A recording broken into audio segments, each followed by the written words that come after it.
国企图封锁关于集中营的新闻，许多维吾尔族无法和他们被拘留的亲戚联系。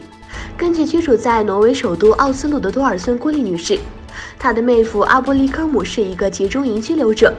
，2年以来家人无法和她联系。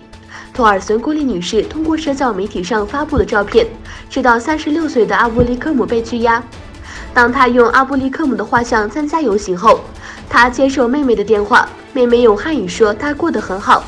据悉，阿布利科姆家庭有5个男人被集中营里拘留。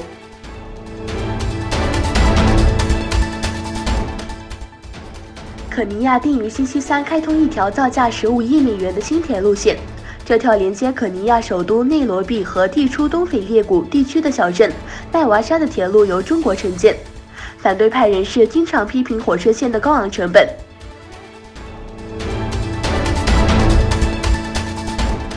中国外交部发言人耿爽在当天的例行记者会上说，艾丽莎·彼得森和格亚布·哈兰因涉嫌组织他人偷越国边境，于9月27日、29日被江苏省公安机关依法分别采取刑事拘留，确保候审强制措施。艾丽莎和格亚布被拘留之前，在美国教育公司中国视野工作。中国视野是一家总部在美国爱达荷州的英语教师中介机构。这家公司是上星期在社交媒体上发帖称，对艾丽莎和格亚布的指控是虚假的。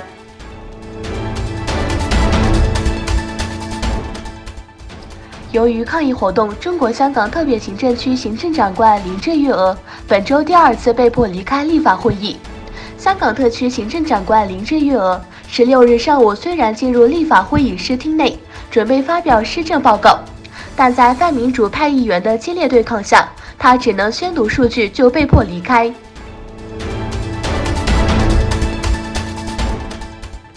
美国副总统彭斯周4在土耳其首都安卡拉表示，经过与埃尔多安总统的会面后，美国与土耳其宣布达成在叙利亚北部为期120个小时的停火协议，以便库尔德武装和民众在这一时间内从土耳其指定的安全区中撤离。彭斯宣布与土耳其达成叙利亚停火协议，土耳其军方将暂停针对叙北部与其接壤的地区内针对库尔德武装人民保卫军的打击，也就是土耳其口中的和平之权军事行动，